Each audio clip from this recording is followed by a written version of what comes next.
The Minnesota Vikings have brought joy and misery to the Vikings fans for many years. At the Skol Purple Podcast, we just want to see the Vikings party with the Lombardi.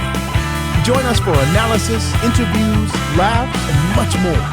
It's the podcast by Vikings fans for Vikings fans. The Skol Purple Podcast starts now. Here's your host, Carson Schubert. Welcome in to the Skol Purple Podcast.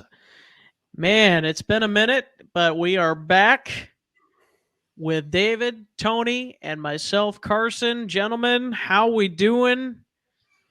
How's your off-season going so far, David? It's going great. You know, a couple of storylines here and there. Nothing really big happened yet, so can't wait to see what happens next.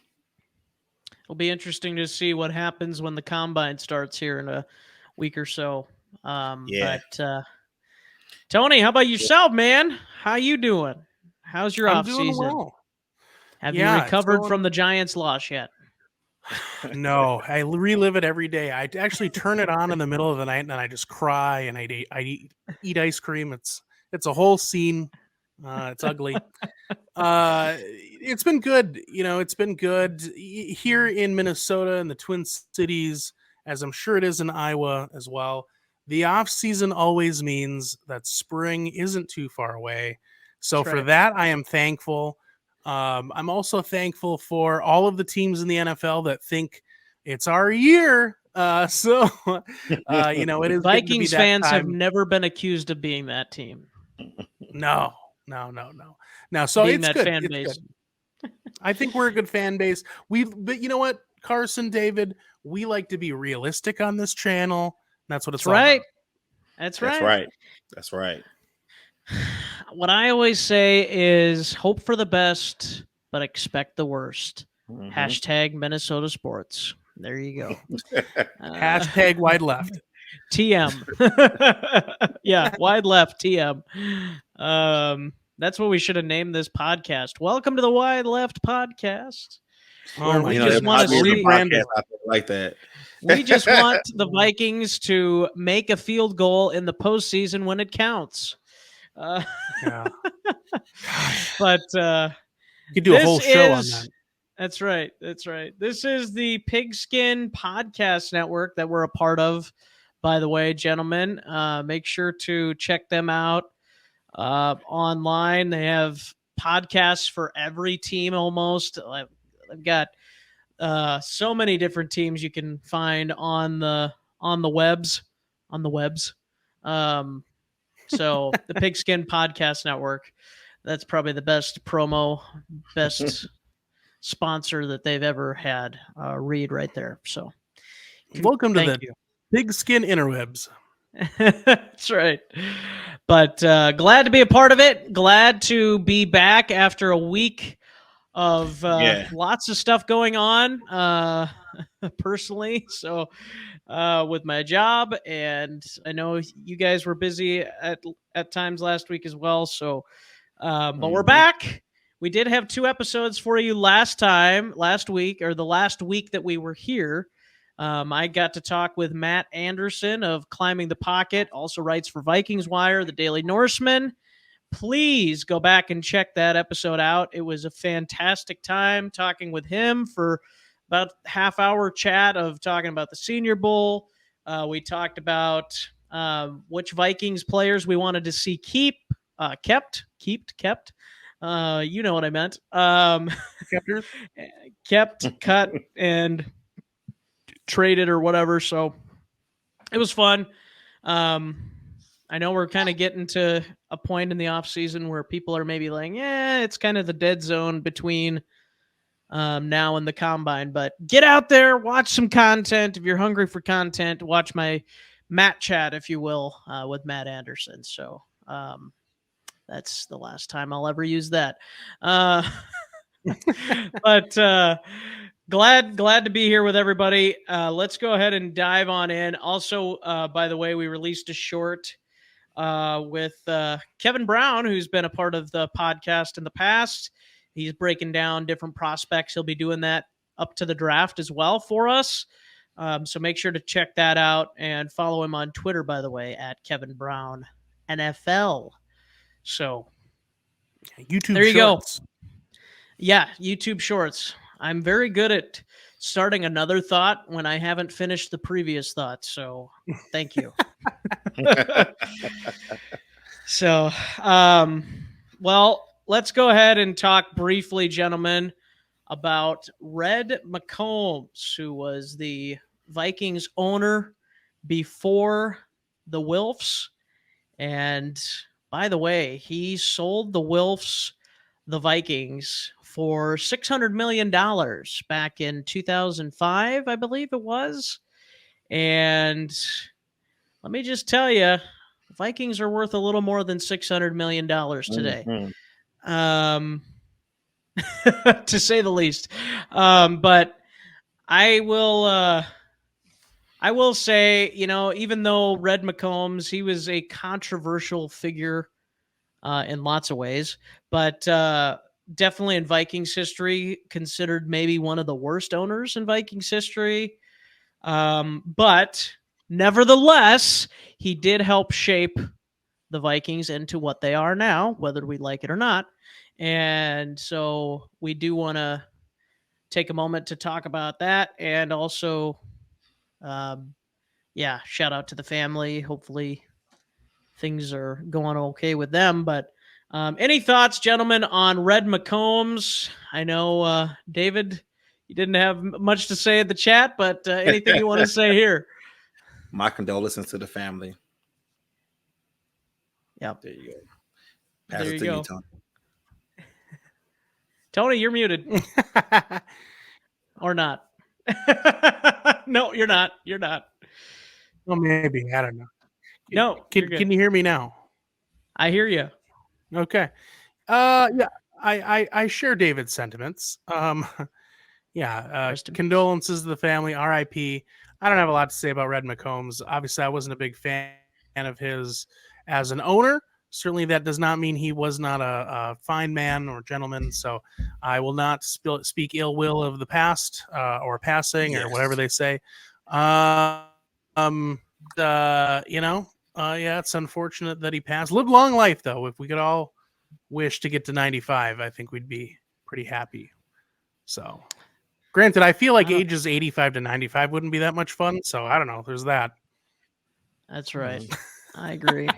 Unless you're just so in shape and living your best life. But even then, it's like, I'm ready to croak off. You would think by then. But anyway. Yeah. I feel like everybody past the age of 8 goblin. I don't know.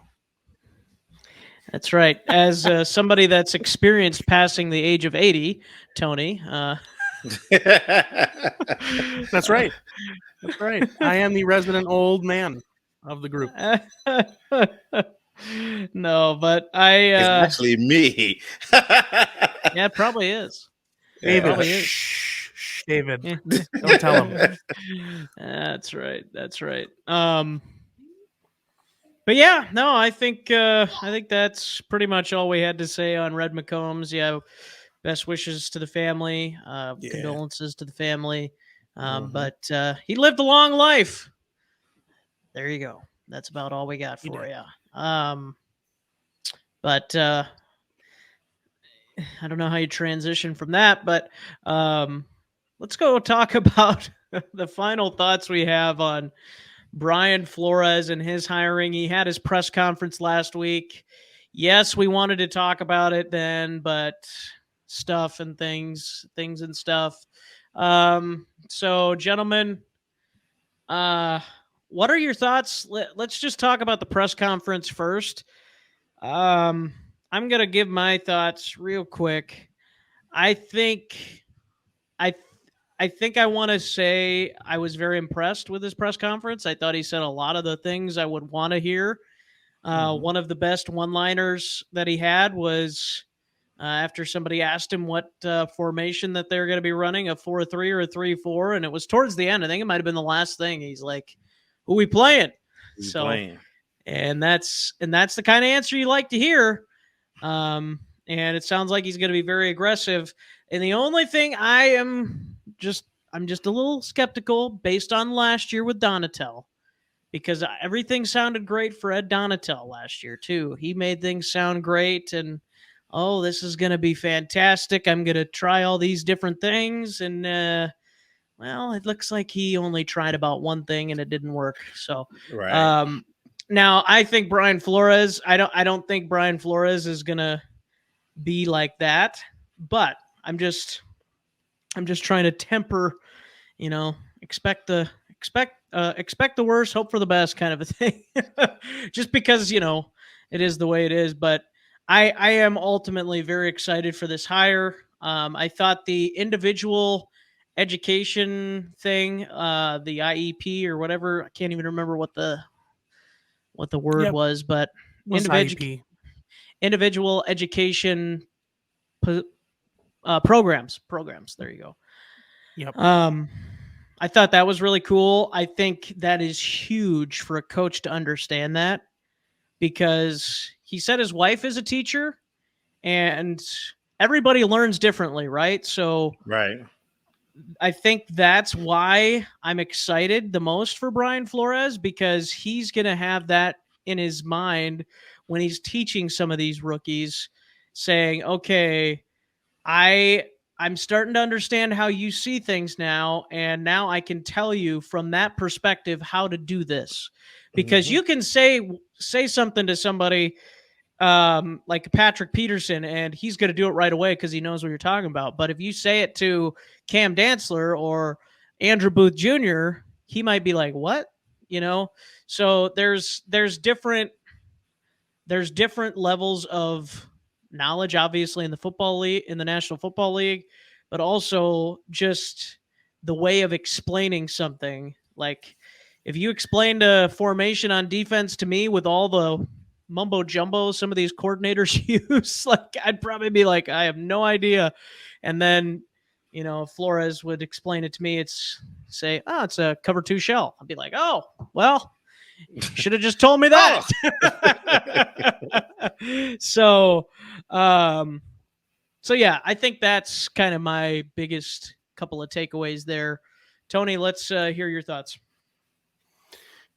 I couldn't agree more. I mean, I was impressed with the press conference. I mean, at the end of the day, yes, I watched it, so I'm gonna kind of bash it while also admitting that I also watched it. But I kind of hate watching them almost in a way, because they don't really tell you anything, right? They're not going to. Like, they're not going to tell you any secrets.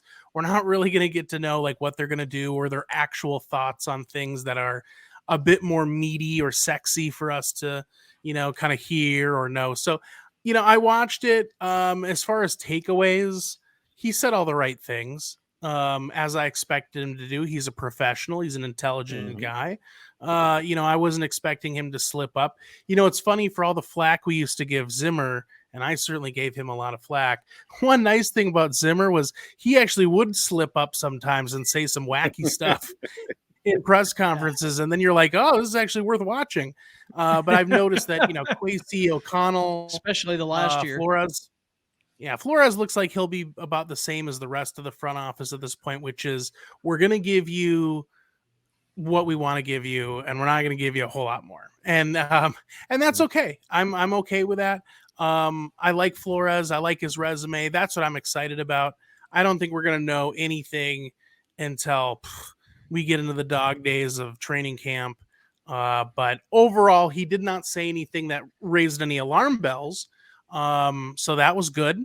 And he navigated some of the cringier questions that I get that the journalists have to ask. But I thought Chris he navigated Thomason those asking well. about the lawsuit. Yeah, that was Chris, why? Like, I think Chris does overall a pretty good job, but there are just moments when it's like, you didn't have to ask that. That's Thomason's thing, though, isn't it? That's kind of that's his brand. Like, he's a little bit, and he'd probably hate, shout out to Chris Thomason if you're watching this, or listening on Apple and Spotify. He just turned it off. Yeah, that's right. And it's off. No, he kind of to me reminds me of like the Twin Cities, yeah, sure, version of Skip Bayless. Like I he was just basically thinking is that. like our Skip. Yeah, he's our Skip, and he's just gonna say weird stuff, and that's kind of his thing. Like he's gonna be controversial because nobody else wants to do it, and he's willing to kind of carry that cross, if you will. So I think that's his. Just his thing, and I expect it. So, whatever. But yeah, but I thought he navigated it well, and not only that, I thought he was very. He didn't look agitated. Like he rolled with the punches like a professional. Right. I mean, he's a professional. So, thought it was good. Didn't see any red flags. I'm just ready to get rocking, man. I always at this time of the year, I'm excited about it being summer, like getting closer. We're not even in the spring yet here in the Twin Cities. But I start wishing away the summer really quickly because I just want football to start back up. Yeah. Right. David. You need the NFL because we actually have the XFL. That's right. We do have football. That's right. And it's not as good. But anyways, we might talk about that at some point. But David, the Skol Vipers podcast. Here we are. Right. I mean, what I got from his press conference is he sounds just like a head coach.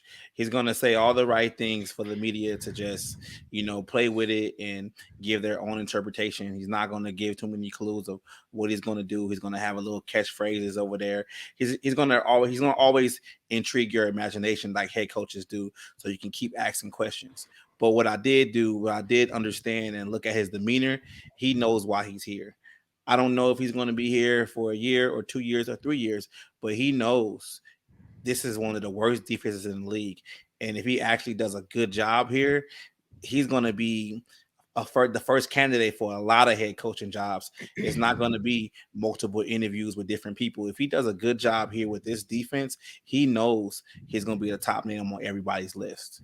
So yeah, that's one thing I took from the press conference, that he wants to come in here and he wants to turn this around. I mean, it's not that hard to worst defense. I mean, you can't go nowhere but up, but I think he's going to turn it around, and that's why he's here. It's funny you mentioned he sounds like a head coach. I think, if I remember correctly, he was a head coach somewhere. Yeah. Come on, Thomas. Can't quite put my finger on it, but yes, the Dolphins. That's right. That ended spectacularly. If you're somebody that hates Brian Flores, I guess. But no, obviously that was a disaster in Miami, and I still think it could be a disaster. I do like Mike McDaniel, but that's another topic for the Overt Sports Flea Flicker Fancast on the Overt Sports YouTube channel, by the way. Subscribe. That's right. Shameless plug. But yeah, no, I think that pretty much sums up the press conference.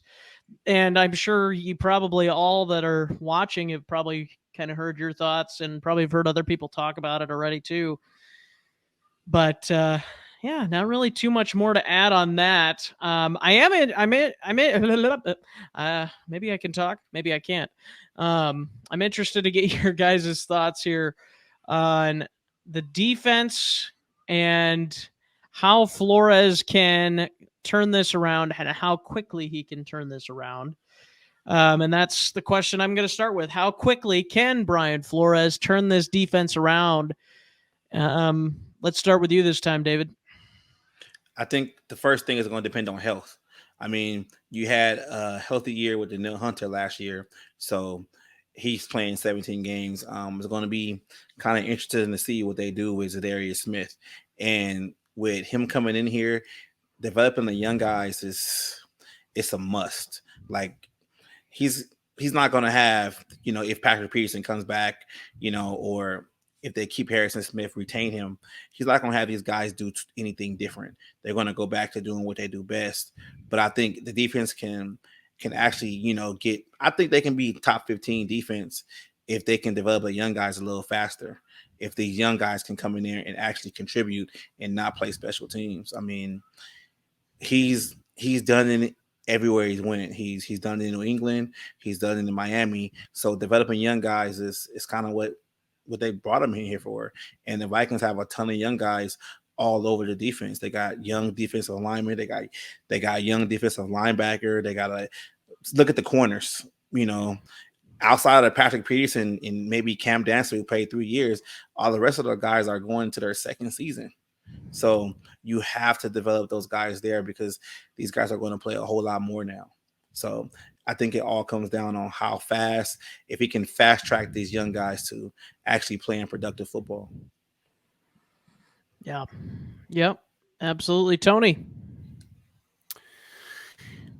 I think, David, I'm probably pretty aligned with where you are. I'm going to say ceiling next year is probably maybe getting to like 15. If everything goes right. And I just think that I think the hope for me is that this defense can be aggressive and smart enough where they're really good at creating turnovers. And that's how we create a defense that is serviceable. Because I don't think they're at the point now where, essentially kind of what we saw with Donatel last year, we either don't have, it's a mixture of we either don't have the experience or talent, as just gross as that sounds, to just flat out cover. Like it's just, That's what we tried to do last year and it didn't work. We can't do it. And, and to their credit, I will say this, the rules are set up for offense, right? Like the league wants offense. So the cards are already stacked up against a defense already. I will be charitable that way. But that's my hope, is that, again, we're smart enough and disciplined, but yet aggressive enough where we're able to create pressure, which creates turnovers. And I've seen a lot of defenses that get coined as really good defenses every year. And if you look at the statistics, it's like, well, they also lead the league in like turnover ratio. And, and I'm obviously that's an important statistic, but boy, it's really easy to play defense when you're constantly giving your offense chances to get leads. So it forces the opposing team's offenses to be one-dimensional. And I think that's what we need to do. Obviously, if Flores is able to get it done, that would be amazing. We know what the offense can do. So, we'll just, I don't know. I fingers crossed. I'm excited. I will say that I'm cautiously optimistic. That's right. Hope for the best, expect the worst. That's going to be the new slogan of this show, I think. I agree to an extent. I think you're right on par there with the ranking. I think 15, even if they could get into, the 20, like the the low end of the 20s, like the 22 to 17 range. Kind of in that range, I'd be fine with that if this is assuming now that the offense takes another step in year 2 of Kevin O'Connell's system. They add another weapon, or maybe Adam Thielen has a renaissance, which I don't see happening. But I think if you can get your defense to be 22 to 17, somewhere in there, and your offense gets up to that top 5 type of level, I think you got a shot. Now, maybe there will be a check down on 4th and 8 with the game on the line again, but that's beside the point. And no, that loss was not on Kirk Cousins. I'll just say that before we have about 100 people in the comments. We don't have that many comments, but I'm sure there would be somebody in the comments saying, oh, you guys are trashing Cousins. That loss was not on Cousins, okay? But that throw was inexcusable. You cannot make that throw. But I think that it will take some time, but I can kind of see the defense in that range. I think that's reasonable if they could get into that 22 to 17 range. That's kind of my thought on at least overall defensive ranking for next year. That's kind of my thought. Anything above that, like, that's great. Like, if he does anything above that, like, I think he's gone. Right. Like, you go from one of the worst defenses in the league And if he's anything above 17th, like to me, that's like, okay, I'm hiring this guy right now. Which, by the way, Brian Flores should have been hired in Arizona. And I don't know if he backed out. I mean, I know he backed out of having his last interview. I don't know if they would have hired him had he went there, but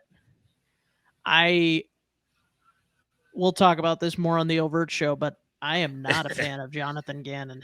I am not a fan of Jonathan Gannon. I think he dodged a bullet. Yeah, no, I don't disagree with you. But if I was Arizona, I would have loved to have him. But yeah, I just think he dodged a bullet considering like this. If he comes in here and just like I said before, if he comes in here and he turns his defense around and let's just say top 20, then he actually made progress with his defense with what they had, and he's going to be a top candidate for a head coaching job next year. It won't be any all these other interviews or all these backdoor deals or waiting for the right candidate that team actually wants. He will be a coveted person for a head coaching job, and I think he knows that. And if he would have went to Arizona and you're already not going to have Kyler Murray for a year, basically. So what are you going to do? How are you going to turn that around? Well, and like I talked with Matt Anderson about, another plug to that show, go watch that. But like I said to Matt, like, here's the thing for Brian Flores. Like, if he's getting paid well enough in Minnesota and he's enjoying being here, like, the pressure's not on him then. Like, he can go whenever he wants and he can go wherever he wants, assuming everything goes as to plan. But, like, that's my whole thing. Like, if he loves being in Minnesota and the Vikings are paying him, just stay in Minnesota. Like, he could do that, you know? Like, I mean, everybody's just like, well, yeah, he's gone after a year if the defense is good and all this stuff. Well, what if the right coaching job doesn't come up? What if he doesn't like the situation? What if it's a Miami Dolphins situation for the team that's offering him and he's like, nah, I'm good. So that's why I think the power is for Brian Flores' hands right now, in terms of, like, if he has a good year, like, he can do whatever he wants. Like, he doesn't have to, I've got to take this head coaching job. And I think this is something you've brought up before too, David. It's like, I think you're going to start to see some of these coordinators be more selective with their head coaching possibilities, because they want to go somewhere where they know they're going to have a chance and not be a one and done or a two and done like it was for Flores in Miami, or a one and done for like David Culley and Lovie Smith. Are we seeing a trend here? By the way, So, but that's kind of where my thoughts are on that. Anything you wanted to add there, David? Yeah, I just feel like, just like I said before, you're going to see these coordinators start to be selective with their jobs. Like, look at what DeMeco Ryans did, going to Houston. That was a job that he wanted to take anyway. As soon as the Niners were eliminated, that was a job that was announced. You want to kind of put your career in a position to thrive. Years ago, these guys, the biggest hotshot coordinator who goes to the Super Bowl or wins the Super Bowl. I mean, look at us, for example, Kevin O'Connell, right? Won the Super Bowl, and he's a head coaching candidate. No experience in play calling, and everything like that. Just like, look at what's happening over there in Philadelphia. Both their top coordinators are gone because they look good, but I bet you in 2 years either one of them might be fired, and that's what you don't want. Yep. You want stability as a coach. Yep. I think Steichen's the better hire of the two. I think Steichen had more to do with the offensive success. And I don't think, and there's been some numbers floated out, and I may have even shared this to the chat at one point, but there was numbers tweeted out about Jonathan Gannon's defense against like some of the top quarterbacks in the league. It's not good. It's not good. Yeah. Like, he gave up a lot to the likes of Patrick Mahomes, Dak Prescott, Justin Herbert, I think, was on the list. There was I'd have to go back and find it, but his defense, I'm not convinced that's the right hire for Arizona. But and that's the thing, like with being a defensive guy, you're gonna have less time unless you draft a quarterback in your first year. The thing about the coach going to the other, the Colts is he has the option of actually drafting his quarterback, so he's gonna have time to develop that quarterback. You're stuck with Kyler Murray unless you trade him. Like what are you gonna do? How are you gonna trade him if he's hurt? Exactly. Yep. So it's kind of hard. So. All right, and last thing I want to mention on this Flores front, gentlemen, unless Tony, did you have anything else you wanted to add over there where you're waiting so patiently? No, you're good. I don't disagree with anything you guys said at all. What did we say? I want to hear you say it word for word. I caught about the thing about the stuff. Yeah. Good. That's all we needed. But no, Viking coaching changes. So inside linebackers coach, I believe it was Greg Minuski, right? He was the guy that got canned or let go, however you want to phrase it nicely. Basically got let go because I think Brian Flores wants to bring in his own guy. And I'm curious to hear your guys' thoughts on the defensive coaching staff as a whole. Do you guys think that Flores is going to continue to bring in his own guys? And by the way, defensive line coach or assistant defensive line coach too, I believe, also left for Oregon, I want to say. But yeah, so there's people leaving now. You hear that this guy's coming in, not that they necessarily don't like Flores, but it may not fit with what he's looking to do. So just starting with you, Tony, we'll let you chime in here. What are you expecting for Vikings defensive coaching hires? How much turnover do you expect there to be? I don't really think there's going to be a ton of turnover. I know we've had a couple, but I really don't expect there to be a whole heck of a lot. I think he probably looks at, balancing, bringing in guys that, are going to fit what he's looking to do. Maybe he has some familiarity with them, but at the end of the day, balancing that with, some familiar faces, which I do think you need some of. I'm sure he will probably evaluate position groups and those coaches based on a lot of different factors. And one of those, rightfully so, will be performance, right? Did that position group perform to a level that he felt that the coaching was adequate, or maybe he could even provide a mentorship to that maybe they maybe needed. And so, but I ultimately don't see a complete overhaul. I do think that we'll see a little bit, and some of these guys, and I can't name names. I apologize. I forget exactly who left, but there also is opportunities too. So there's some guys that may also have an inkling that they either have an opportunity somewhere else, or maybe they're feeling like Flores is looking in another direction. So they're going to be proactive with maybe finding employment on another team. So there's going to be some of that too. Yeah. Anything you want to add there, David? Get rid of all of them. Sorry. Clean house. Clean house. Bring your own guys in there. Only thing I'm worried about is when you kind of have a lot of turnover on a different side of the ball, especially with Flores being a candidate that might get a head coaching job soon. Who do the Vikings retain when he leaves? So I want to look and see who's going to be his top assistant, and that's the guy you need to butter up. That's the guy you need to, hey, you want this coaching job? If he leaves, you can be DC.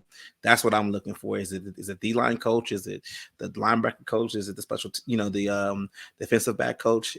I want to see who's the main guy he leans on, because that's going to be the guy that's probably going to take over in the next couple of years if Flores decides to leave. But in my opinion, get rid of all of them. Defense was terrible. I mean, yeah, I think if Donatel had a lot of say in some of these guys, it's probably good that they leave. Yeah, exactly. And one more thing I will say too on the coaches, like if there are coaches that are very much like Donatel in the sense that they weren't willing to change how the way they were coaching or willing to help implement changes for the better of the defense, Right. or willing to change things up, like just in general changing, transitioning, whatever you want to say. Then they need to go. Yeah, collaborating. Yeah, they need to go. they just need to go because you can't stay stuck in your ways in today's NFL. You have to adjust on the fly. You have to adjust drive to drive, for crying out loud. Otherwise, you're going to end up like the Vikings did. And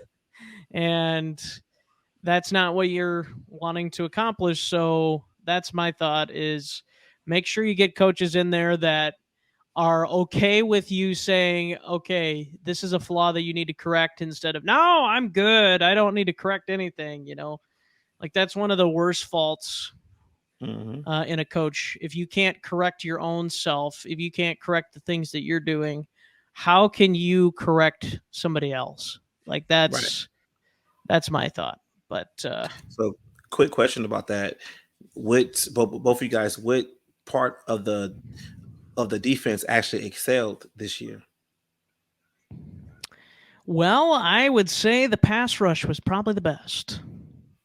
Yeah, and but that's these not guys are already saying much. Danielle Hunter was already Danielle Hunter, and Zadarius Smith Right. was already Zadarius Smith. So who did you develop?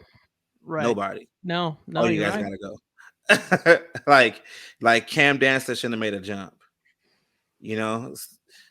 Guys like that, Cam Bynum shouldn't have made a jump, and it never happened. So these guys, these position coaches got to go. They're not developing these young guys. Yep. I agree. Yeah. Anything you want to add there, Tony?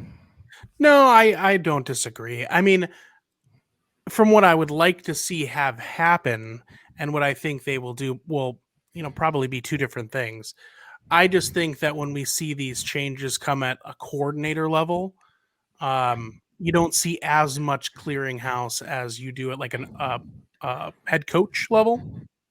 So, because keep in mind, some of these guys might not necessarily just be Ed Donatel guys. Some of these guys might be Kevin O'Connell guys. So, KOC might be like, hey, like some of these fellas, these are my selections. You can get rid of all old Ed's people. But my guys, they got to stay. And I'm not saying that's what's happening, but I wouldn't be surprised. I mean, Kevin is obviously going to have his fingers in all the different cookie jars on the team. So just my guess is that there'll be some, but I don't think it's going to be like, a sweeping overhaul. But I would expect some, but not all. Mike Pettin. I was just going to say yes. Exactly. Like, great or average minds, maybe. Yeah, what are you going to do about Mike Pettin? Yeah. It's a good question, though. Like, if I'm Mike Pettin, do I want to stay? Yeah, I don't know if I would, but at the same time, could I be the potential replacement? I don't want it, but but sorry, Mike. That's a good point. Yeah, I don't like Mike Pettin. All right, moving on. But no, I hear you. I think there's going to be some turnover, but there might not be as much turnover as we think either because of KOC liking some of these guys too. And as Mr. Flores pointed out in the press conference, he said that KOC can coach some defense too. So he might know a thing or two about defense. We'll see if that happens in year 2.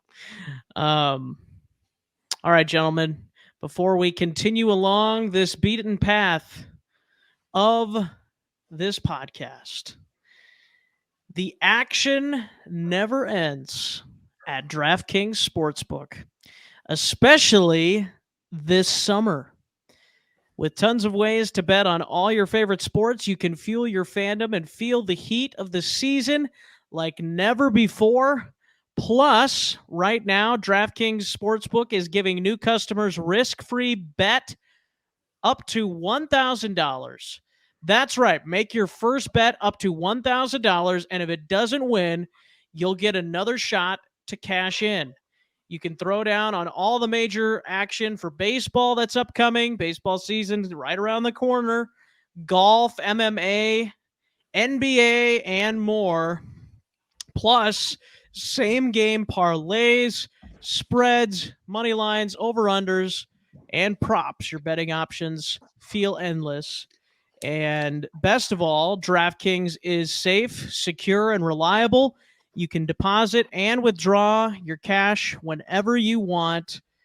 Download the DraftKings Sportsbook app now and use the code on the screen, TPPN. That's code TPPN. Make your first deposit and get a risk-free bet up to $1,000. That's promo code TPPN only at DraftKings Sportsbook. See the link in the description or in the show notes for those of you listening for more details. So there you have it. And by the way, let's take a look before we get back into more Viking stuff. I want to see what you could go and bet on right now, because I'm thinking, gentlemen, I might decide to place a wager on some spring training baseball, which sounds maybe crazy, but I think it might be worth what the XFL looks like. Might be worth a shot when the MLB gets going here. Yeah, XFL, I don't know if I have any of that on here right now, but there is some NBA stuff. I'm sure there was plenty of NBA stuff for the All-Star game, by the way. But yeah, there's all kinds of stuff you can do with the Sportsbook app on DraftKings. The NBA, let's see, what do we got here? NBA. Of course, college basketball, March Madness is coming up, by the way, too. So Thursday, the Celtics and Pacers play, and right now you can go bet on the Celtics bet on the Pacers. They're at home, but they're favored to lose by 8. So plus 8 at home for the old Indiana Pacers. So there's just one thing you could go bet on right now if you are looking to make a little cash, but make sure to gamble responsibly. That's all I've got to tell you. But again, more show notes. I bet on a little basketball details from time to time.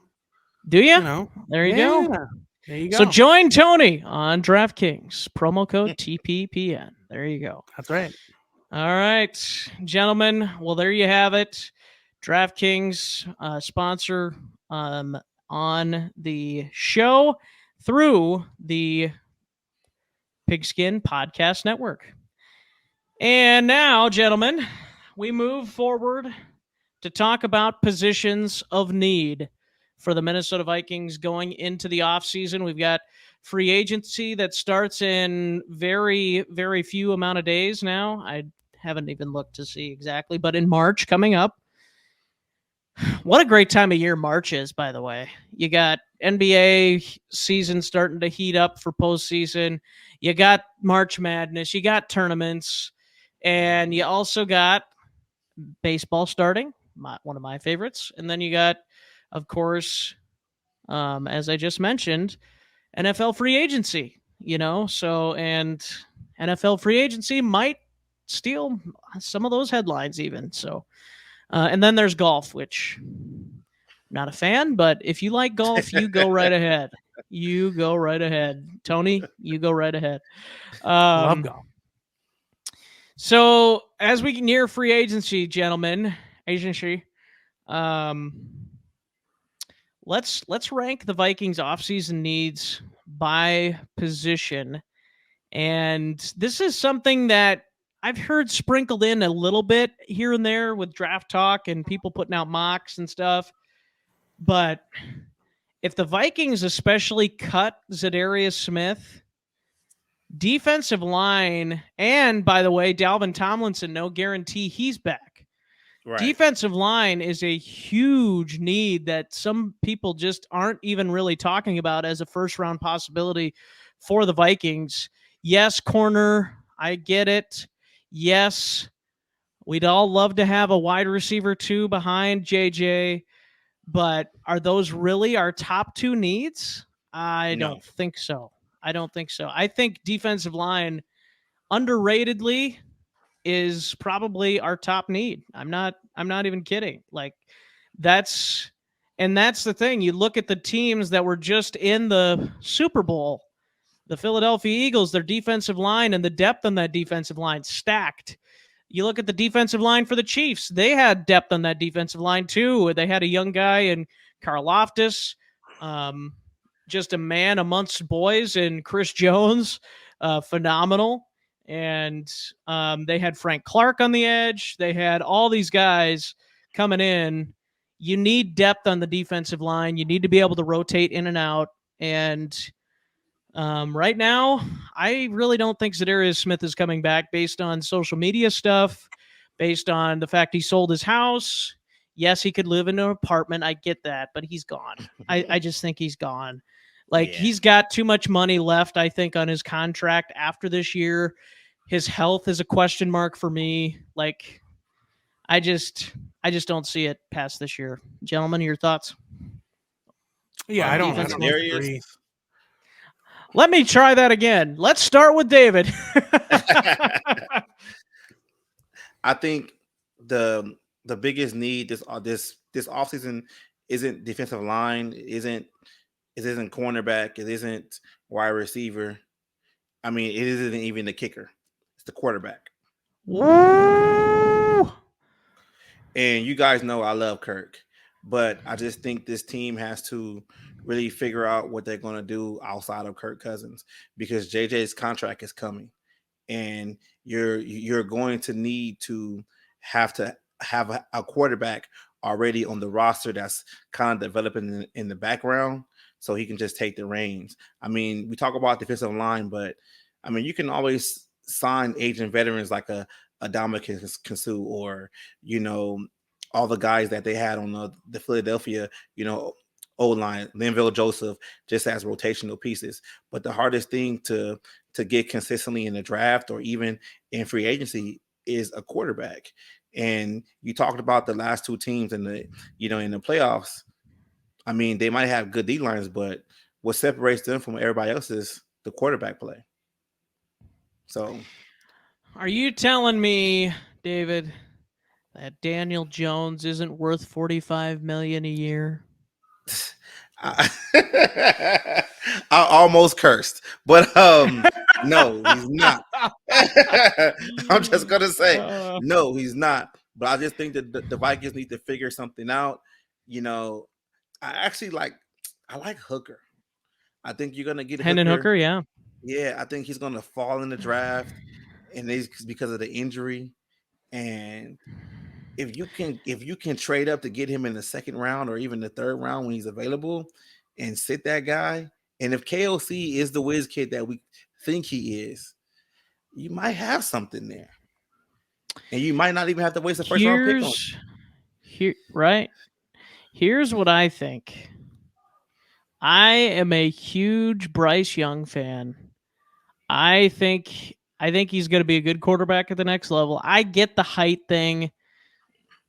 Russell Wilson has done it. I mean, not last year, but every other year. Drew Brees. Get out of here. If he can play, he can play. Right. Like, you know, I love Bryce Young. It's going to take a freaking truckload of capital to try and get him. But if you are going all in on a quarterback, go get him. Do it. Go get him. Do it. Stop with this never-ending saga of extend him for another year, extend him for another year, extend him for another year. What if his arm falls off in 2 years from now? I'm just saying, like, that's probably not going to happen. But it could end up in a situation where it is with Matt Ryan right now, where he just the Colts had no other option behind Matt Ryan, and look where they got. They had 4 wins. So go get somebody you like, and whether that's Bryce Young or maybe it is next year. I also really like Caleb Williams for what that's worth. I think it goes back to what Tony was saying a couple of episodes ago, was basically about the Vikings having to, going to regress this season. And if you're going to regress this season, develop a quarterback in the background. Exactly. 13 wins. I'm okay with a 10-win season, first round exiting the playoffs again. If I know hey, that kid's on the sidelines going to play next year. Right. I like have that. some sort of a future here. Exactly. Kirk Cousins is not our future. I don't care what people say. He's not the quarterback in 5 years. If he is, we're in trouble. We did something wrong. But Tony, let's hear your thoughts. Position that you think the Vikings need at the top of their positions of need or need. Yeah. Go ahead. Yeah, it's a tough one. I still think it's I really want to say corner. I'd say it's corner or linebacker. I think those are the 2 top ones for me. And I get what you guys are saying, and I don't disagree. I really think that I hope we draft a quarterback, but I don't even care if we don't, try to spend a bunch of, capital to get one, to move up. I think that we can be strategic. We don't have a lot of picks, unfortunately, but I would like to see them go after a quarterback one way or another. But I think corner's huge. And I think we have some young corners. Obviously, I want to see what we get out of Andrew Booth Jr. with a full season, new coaching staff, get him back healthy. I know he's not a corner per se, but on the back end, Lewis Seen coming back from that gruesome leg injury that he had. So getting him back, hopefully by the start of the regular season, which certainly looks like we're trending in that direction. Happy to see him back on the field, at least working out. But I say corner because I think you got guys like a Dantzler in particular. And I want to really like Cam Dantzler because I think some of his natural gifts are very apparent. I think he's got a great build. He's very prototypical of a guy I think that's got the right, again, skill set for it. I just think what kills Dantzler is he came into the league with a very disgruntled Zimmer as a head coach, who was already kind of a hard guy to play for, especially at the defensive back position. And unfortunately for a guy like Cam, I just think it's confidence, and I don't know if he'll ever recover because to be a corner, look, I get the he's kind of the almost caricature at this point of DBs. But you look at prime time, Deion Sanders, baby. You got to have swag. These guys that play DB, they have to match the kind of swagger that a receiver has. Because it's a battle, right? It's a battle, especially for playing outside. And if you feel kind of I don't know, they're going to eat you alive, man. A guy like Justin Jefferson or DeAndre Hopkins, these elite receivers, they're going to smell the blood in the water, and they're just going to eat you. And, so I just think it might be over for Cam. We need to get another guy in there at least. We'll see what happens with Patrick Peterson, if he's going to come back. But he obviously at this point is a serviceable corner that probably provides as much mentor ability that he does ability on the field. And we'll see if it even maybe exceeds it a little off the field at this point. So I just think that's an area of need for us. And that doesn't necessarily mean a rookie comes in and is amazing day one. But it would certainly be nice to have a guy that we see a lot of upside, and maybe we do get a star. You just never know. Yeah. Here's what I would say.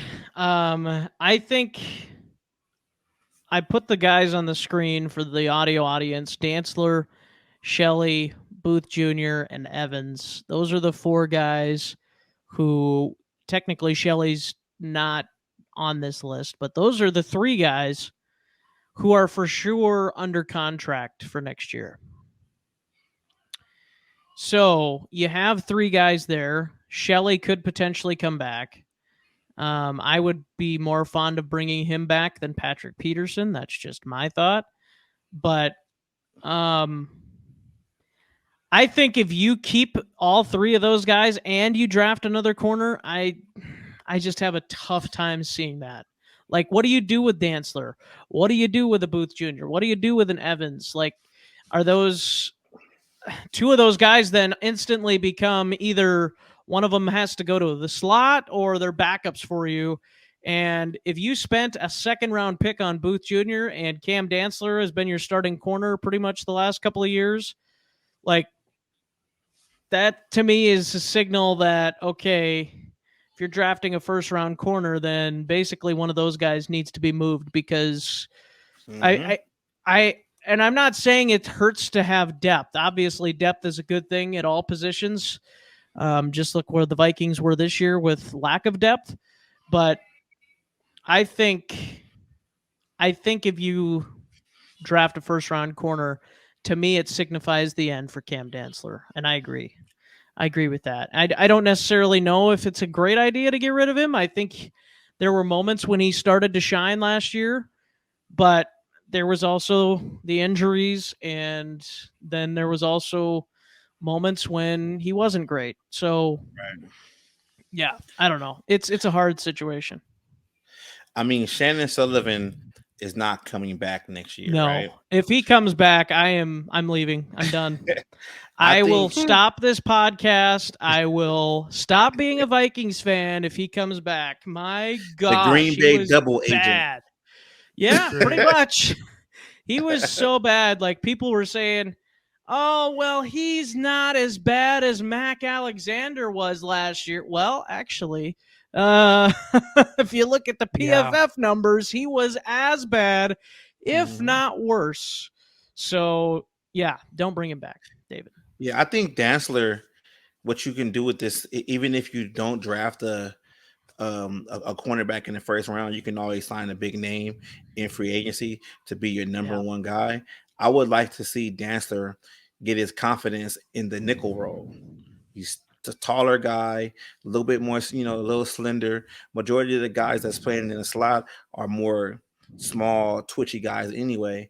And you can Booth is better on the outside. He wants to press, and that's what Flores wants to do. I think, they might need to look into putting Dantzler, as a nickel guy, and maybe he can develop there as a solid nickel guy. I mean, the nickel guy is a starter anyway. He just doesn't play the outside. Right. So that's how you can fix that. I just worried about Caleb Evans with all those concussions going forward. Is he ever going to be okay to actually suit up? So it's really only like two guys on this list. It's only really Kanzler and Booth because Shelley's not under the contract, and the Caleb Evans, he might not ever play again, or we don't know because how many concussions did he have in a couple of games? Like 3? Yeah. Yep. Supposedly he's back healthy now, but that's also what Andrew Booth Jr. said at the beginning of the season. The healthiest I've ever been. Yeah.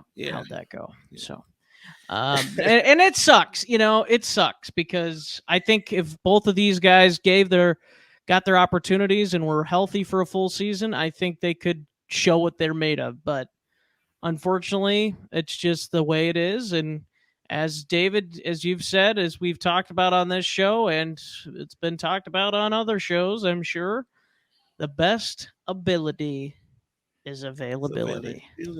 Yeah. And that doesn't matter if you play quarterback. It doesn't matter if you play cornerback. It doesn't matter if you play defensive line. That's the best ability, availability, unless you're Shannon Sullivan. All right. Yeah, the famous words of Mike Zimmer, you can't make the club in the tub. Right.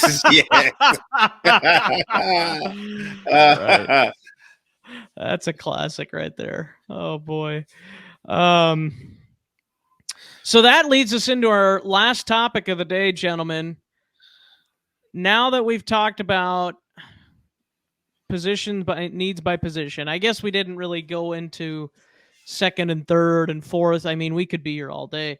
But I think that's kind of our top needs right there. Corner, defensive line, and I know you said quarterback. I mean, you could throw linebacker in there too. I think, Tony, you mentioned that. But those are kind of the big ones. I think quarterback definitely has to be a talking point at minimum this offseason. Whether you're trading for somebody, whatever. But this offseason and next offseason, these two off seasons here are huge for the Minnesota Vikings in the future. I've said that before on this show, and I firmly still believe it. This is going to shape the future. If they keep riding on with Kirk Cousins and don't address the need of quarterback in the draft for future seasons, there's going to be a problem eventually, and people are going to be like wondering why. Oh, why is there a problem? Oh, we didn't take a quarterback. But I digress. So draft first round priorities, gentlemen. I think, you got to approach it the same way old Rick Spielman, old Slick Rick used to do, Trader Rick, whoever you want to call him. Yeah.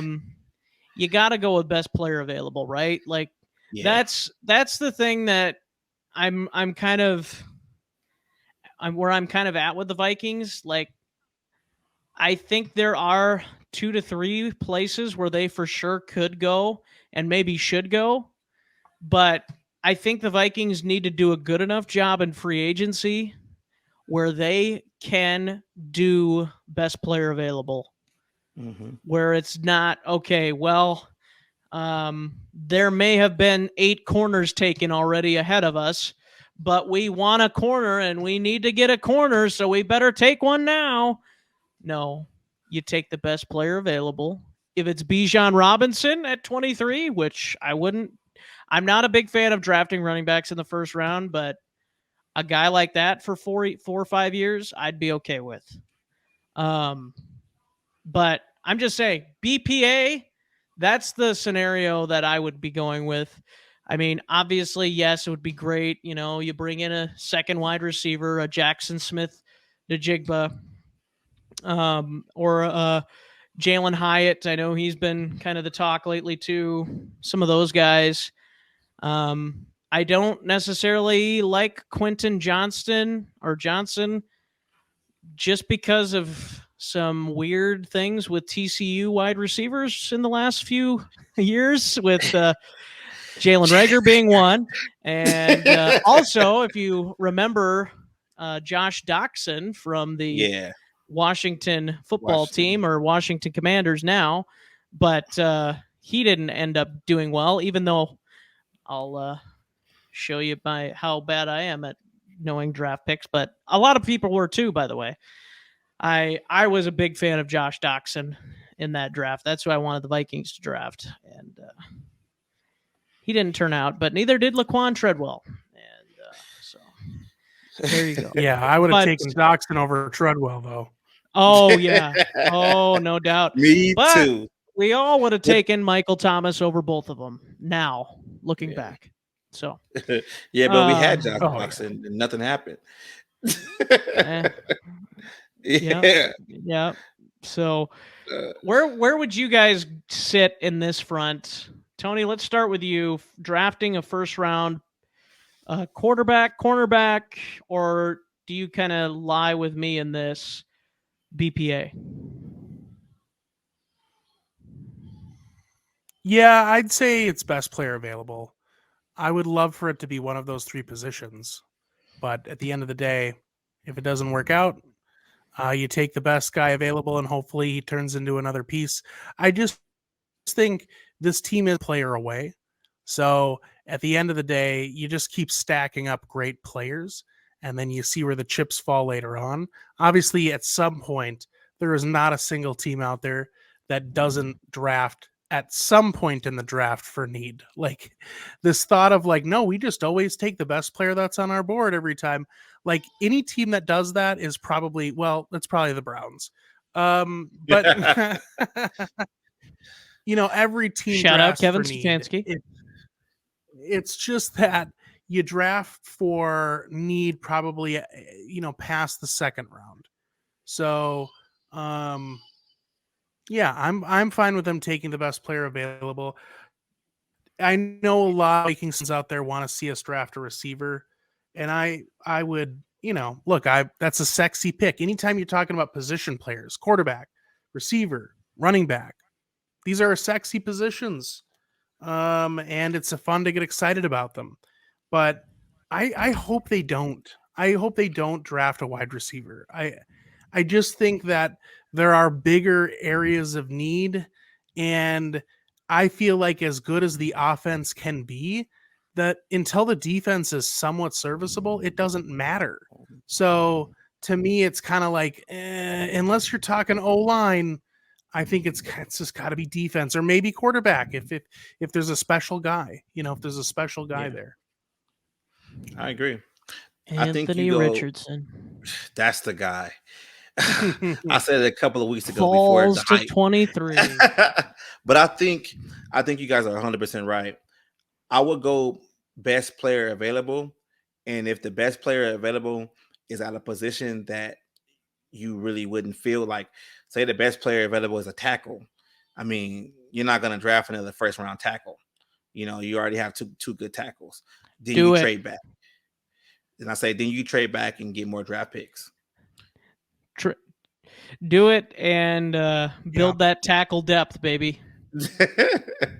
I mean, that's just how I look at it. Like if you draft, I don't want Ali Udo.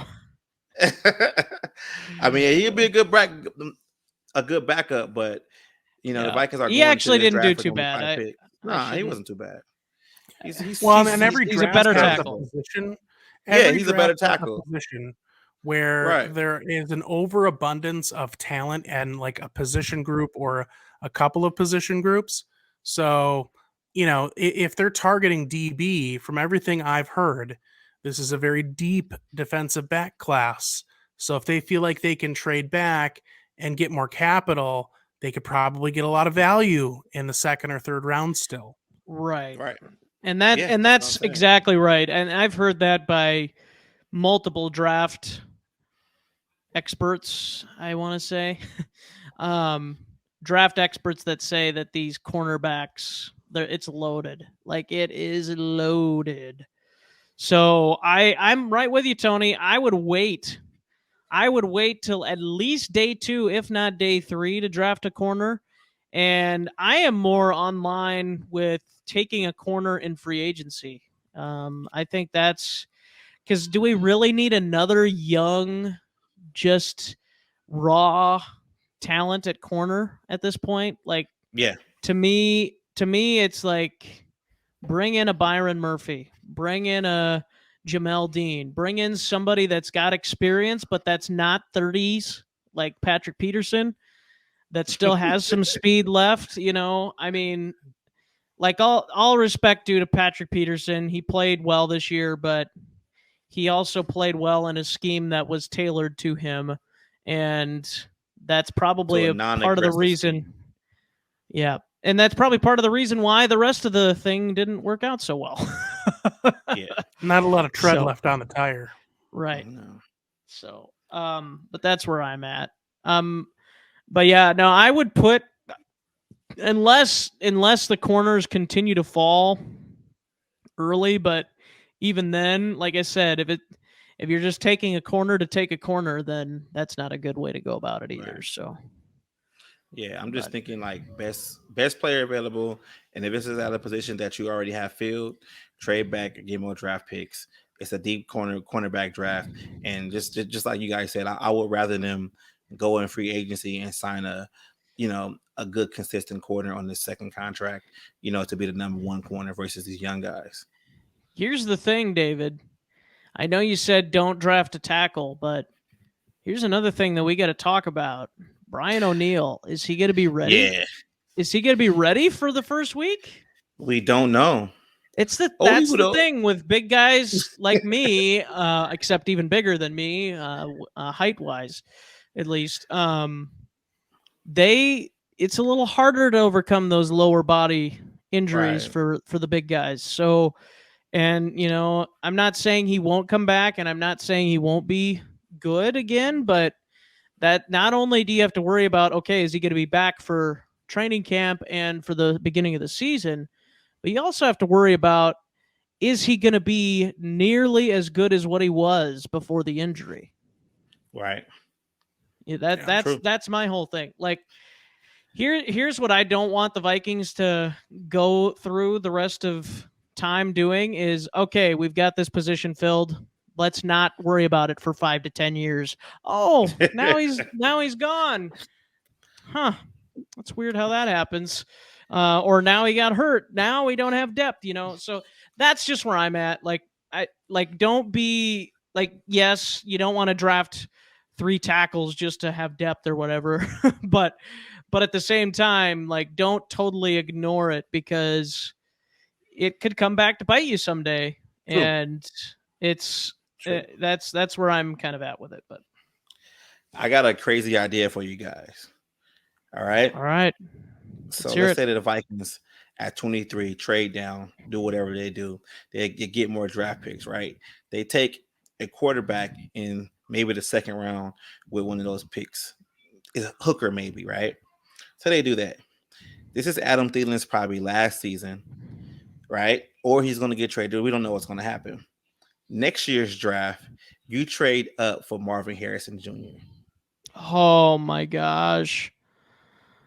That's how you have to think. You don't think about one draft. You think about 2 drafts.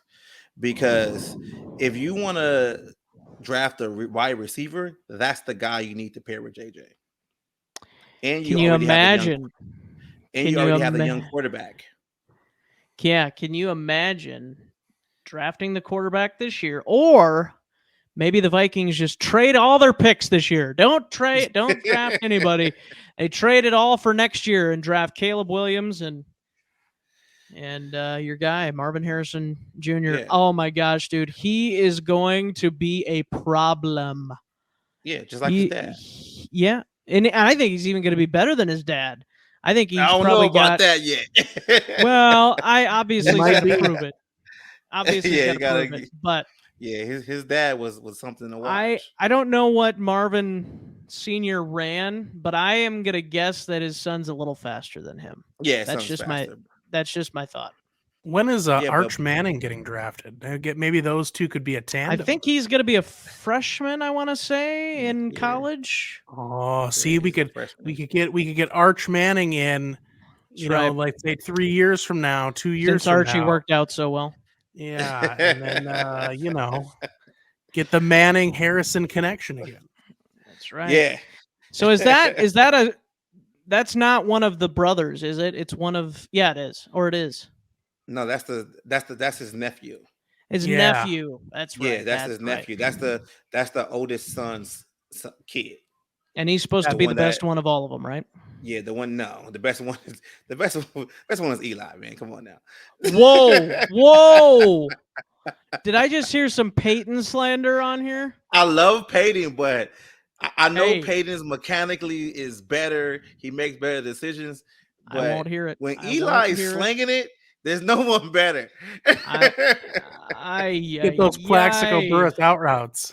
Exactly. When Eli's slinging it, there's no one better. I need to come up with something like they have on Around the Horn so I can mute you and take points away. I actually like Peyton, my man.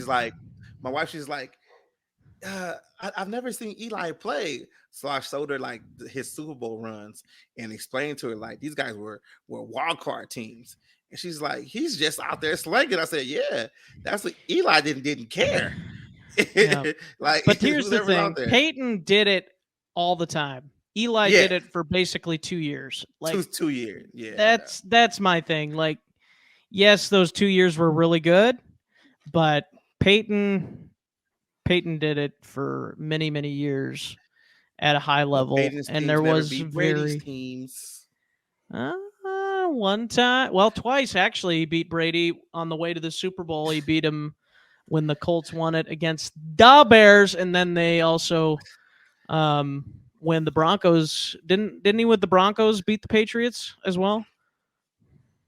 I think so. when they won. Well, that I think David might just be a little. But most salty. of the time, I agree. But David, I am a Peyton's fan, so. David, I think you just might be a little salty because in 2004, Peyton had to come in and have a great season and share the MVP award with Dante Culpepper in 2004. That's right. Remember that? Hey, no, they did a shared MVP. Hey, the Vikings have never beat two of the greatest quarterbacks, Tom Brady and Peyton Manning. I don't think they ever beat either one of them. But anyways, just a Debbie Downer. I'm just a Debbie Downer. You're welcome, everybody. Yeah, back to the draft. I'm just trying to set the draft up for, to be successful, not just this year, but next year.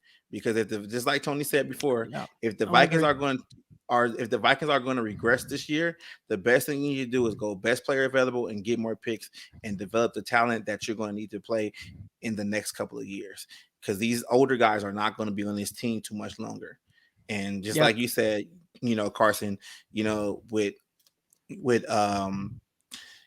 the quarterback situation, to where you don't want to hold on too long to him, and the last year of his contract he's making $45 million and his arms fall off. Like there's nothing you can do about that. So drops back in the pocket and his arm fell off. Yeah, that's right. That is not a lizard tail, folks. It does not grow back. But yeah, I think it's interesting to talk about some of this stuff. And by the way, gentlemen, we're not going to do it today because we're running out of time here, but we will be doing some mock drafting very, very soon, and doing it live on the show. For those of you that are audio listeners, this would be a great time to go subscribe to our YouTube channel. But we also appreciate you listening, and we will make sure to let you know what the pick is, and we'll try and make the visual as clear as possible through audio as well, since I happen to also do play-by-play, but that's beside the point. So anyways, all right, gentlemen, I think that's going to do it. Good show back after a week off. We needed a little rest, I think, is probably, even though I didn't really get any, but that's beside the point. Sleep when I'm dead, right? That's right. But thank you. Yeah. Thank you all. Final statements before we get going. I think I've pretty much said everything I need to say. Anybody else want to finish with a final statement here? Well, I just want to say to all the Vikings faithful out there, we are recording the week of the crazy snowstorm. So if you are sitting in traffic listening to the Skol Purple podcast in the snowstorm in the next coming days, we love you. We appreciate you. And thank you for joining us during the snowstorm. But be safe, travel safe. And for those that are looking out even further, we're getting there. We're getting into the dog days of summer, getting those golf clubs cleaned off.